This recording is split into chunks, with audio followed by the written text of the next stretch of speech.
We're joined with Sergeant Steph Martin here at BRFM on the Monday Night Community Show. Welcome back to the show, Steph. Hello, Daniel. Good to see you back. Now, how is the island getting on with regards to crime, antisocial behaviour during the summer holidays? Well, I try not to talk too much about the figures, as I appreciate that these might not mean as much to those who have been a victim of crime or witness to antisocial behaviour. But that said, I think that you're less likely to be a victim of crime on the island now than you were last year. In fact, crime's down 16%, which equates to roughly 220 crimes from last year, and antisocial behaviour incidents are also down, and we're on target to achieve about a 5% reduction in those.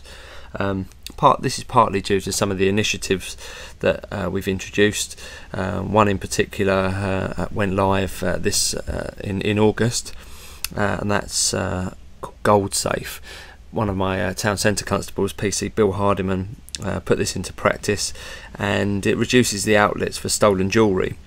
Now, the town centre jewellers who receive gold, jewellery and scrap gold take all the details of the seller, they photograph the items, and they retain them until we're satisfied that they don't come from any report of crime. We make a check of all the reports where jewellery has been stolen, and already this has seen a fall in this type of crime. I previously mentioned in one of my previous interviews in relation to an initiative called Cycle Safe. Right. Now, that was in relation to pedal cycles, and if you want your cycle added to our database, then go into one of the town centre shops in Sheerness, one of the two cycle shops, and you can have your pedal cycle recorded on there. And this has already helped us to return stolen cycles to their owners. I hear you had a special guest with you over the weekend, Steph. We did indeed, yes. During the Sheppey Carnival weekend, Mr Gordon Henderson, the MP for Swale, joined us on an operation to tackle antisocial behaviour. Mr Henderson was very keen on helping us by feeding back to the Home Office where legislation could be improved and also paperwork reduced for us.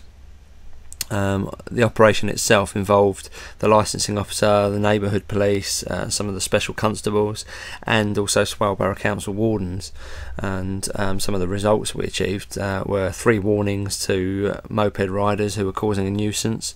Now, they risk having their bikes seized if they're caught acting in an antisocial manner again on them within 12 months. Yep. We issued a penalty notice for littering. A young lad threw a vodka bottle on the floor. We made him clear it up as well. We also seized bottles and cans of alcohol, a cannabis grinder. We observed some underage sales in some of the outlets, the newsagents, and their licences being reviewed, as well as 2 other premises who were also committing licensing offences. The message basically is that we won't tolerate underage sales, underage drinking, and we'll target those who sell alcohol to children. Also, I'd like to thank Mr Henderson for joining us. We are joined with Sergeant Steph Martin as part of our regular monthly slot with the local police force here at BRFM on the Monday Night Community Show. We're joined back with Sergeant Steph Martin as part of our regular monthly slot with the local police force. Steph, how did you get on with nuisance scooter riders? Well, we were receiving some complaints that the scooters were travelling in groups, riding side by side and racing each other in certain areas. We worked with Tom Morton from Kent Highways and used equipment called the Dynastar. Now, this measures whether a moped has been modified to make it too powerful for the rider's licence category. Now, Tom went into the schools during term time to educate the young riders on road safety and also show them what the equipment could do. We then ran a couple of action days on the island and had successes on both of these days. Most notably, the first one we ran had 3 riders that were using a bike that was modified and became too powerful for them. This meant 3 penalty points on their licence and a £60 fine. One rider was summoned to court.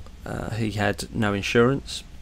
We seized 2 bikes, and 6 insurance companies are now assessing the cover for their moped rider. The message is simple: if you modify your bike and do not tell your insurance company, they may not cover your use of that bike. We'll also be looking into prosecute those found in 2 or more abreast in a carriageway. It leaves the rider little or no room to react to hazards, and it is careless. All the riders stopped on these days were educated about the risks. How are the speeding checks going? We have another couple of action days coming up, and we'll be targeting roads such as Scockles Road, Brambledown, Church Road, that's in East Church. We've done and are going to do Minster Road, Queenborough Road, the old A249 and New Road in Sheerness. We look at reports of speeding in areas and also crash data so that we're not just doing random checks. Another traffic issue that we have at the moment, there's a few complaints being received about Linstead Road in Halfway. Now I know there are some roadworks going on there, but there's no right turn from Halfway Road into Linstead Road. People are trying to avoid the queue for the roadworks and using this as a cut through to avoid the congestion. Right. We've issued a number of tickets, however we'd rather it didn't come to this. If people continue to flout the traffic signs, then unfortunately this is what we'll have to do. We are joined with Sergeant Steph Martin here at the Monday Night Community Show this evening. We're joined back with Sergeant Steph Martin here at the Monday Night Community Show. As the island is surrounded by water, Steph, do we have a problem with nuisance jet skis on the island? Well, we have the odd incident, however we're in the process of setting up a marine watch. This is an initiative where we work closely with Neighbourhood Watch and can send out alerts to people who wish to be part of it. And basically it's to deal with nuisance watercraft, theft of boats and other items, marine items. We can inform people about risks at sea and offer guidelines about using watercraft in the swale. We've also got the option of calling on Kent Police's marine unit. Do you have any advice for holiday makers who have been enjoying the summer here on the island? Well, we're trying to prevent crime in the close season, and this is relevant to people who are holidaying now. We urge people to make sure they don't leave valuables in their caravans when they leave. Also, security of caravans needs to be improved in some cases. Also, you could consider marking your property. We check all of our second-hand outlets for Smart Water, which is a property marking solution that is proving very effective. We've used this in an area where we had a number of burglaries, and since introducing it we haven't had any theft of property marked with Smart Water. It's a great deterrent. We've also had a couple of incidents whereby people have left their dogs in their car without leaving their windows open. We had an incident recently where we had to smash the car window to prevent the animal from further distress. And we just urge people to think about their pets' welfare. Steph, could you give out some useful contact numbers for us? Yeah, indeed. To report a crime in progress or an emergency, then dial 999. To report a non-emergency to Kent Police, our non-emergency number is 01622 690 690. To contact the Island Neighbourhood team in the office, it's 01795 584 165, or you could log on to the Kent Police website and send your local officer an email. Steph, I noticed, I'm sure probably a number of our listeners have noticed, that there appears to be a portable building outside the police station. I was just wondering what that was for. Well, we're having some work done, some work completed to improve our front counter facilities to make a more welcoming environment for members of the public. We have a temporary office at the front of the police station, and we're still maintaining full front counter services. It should be complete in about 12 weeks or so. Okay. Steph, once again I'd like to thank you very much for coming along. Thanks, Daniel. And we'll see you next month.